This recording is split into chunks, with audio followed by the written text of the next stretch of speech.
Hi, everyone. Judge Andrew Napolitano here for Judging Freedom. Today is Friday, May 27th, 2022. It's about 1:30 in the afternoon here on the East Coast of the United States. Former President Donald Trump is not having a very good week with respect to rulings against him by the courts.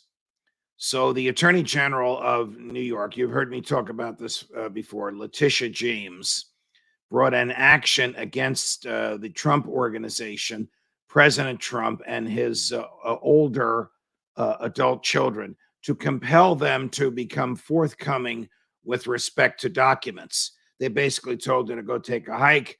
She brought an action before a judge. The judge said, cough up the documents. Trump refused.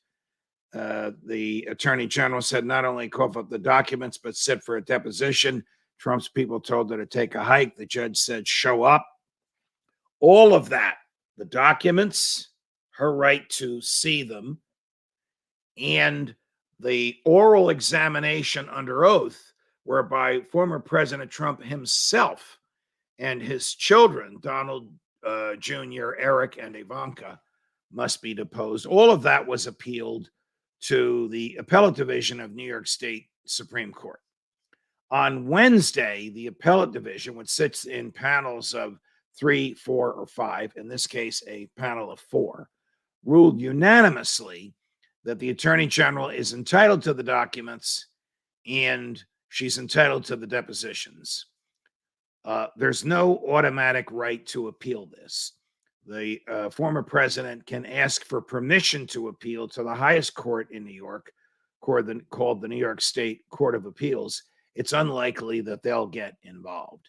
What is this based on? This is based on inside information given to the Attorney General by the former chief legal officer of the Trump organization, which, when viewed by the Attorney General, caused her to conclude and caused a federal judge to conclude that it is more likely than not that Donald Trump and the Trump organization engaged in bank fraud, making material misrepresentations to banks in order to get loans, insurance fraud, making material misstatements of fact to insurance companies in order to insure assets for more than they were worth, and the worst thing you can do, tax fraud, making material misrepresentations to federal, local, and state taxing authorities. All of that was resolved on Wednesday when the 4-judge appellate panel said, cough up the documents and show up for the deposition, the examination before trial under oath. Why are we discussing this today?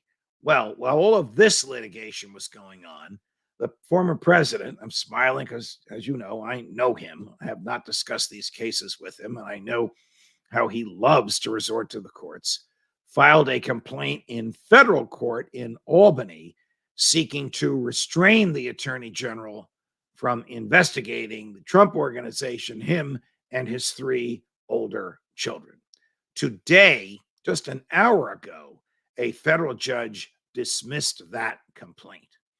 So these are 2 huge setbacks for former President Trump. None of this has to do with his time in office. All of it has to do with his work in and around New York City before he became the president of the United States. None of this is criminal. These investigations, or this investigation being conducted by the Attorney General of New York, is a civil investigation. If she decides to sue him, she will ask a court and a jury to punish him for his behavior financially and to award the state the monies that he should have paid in taxes. That would at least be the theory of her lawsuit. There is still a criminal investigation involving all of this in New York City being conducted by the district attorney of Manhattan. However, he has dismissed the grand jury before which he was presenting evidence, so it's unlikely that that investigation will go anywhere. And there are 2 other criminal investigations of the president having to do with his behavior in and around January 6th while he was in the White House, having nothing to do with this. So, look, if you like the president, the good news is this is not going to put him in jail and this is not going to keep him off a ballot.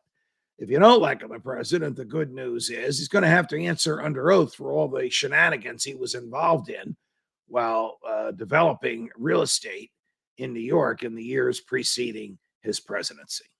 As I've said before, with Donald Trump, you can't predict the outcome, but one thing you can predict, there's more to come. Judge Napolitano, have a great holiday weekend, my dear friends.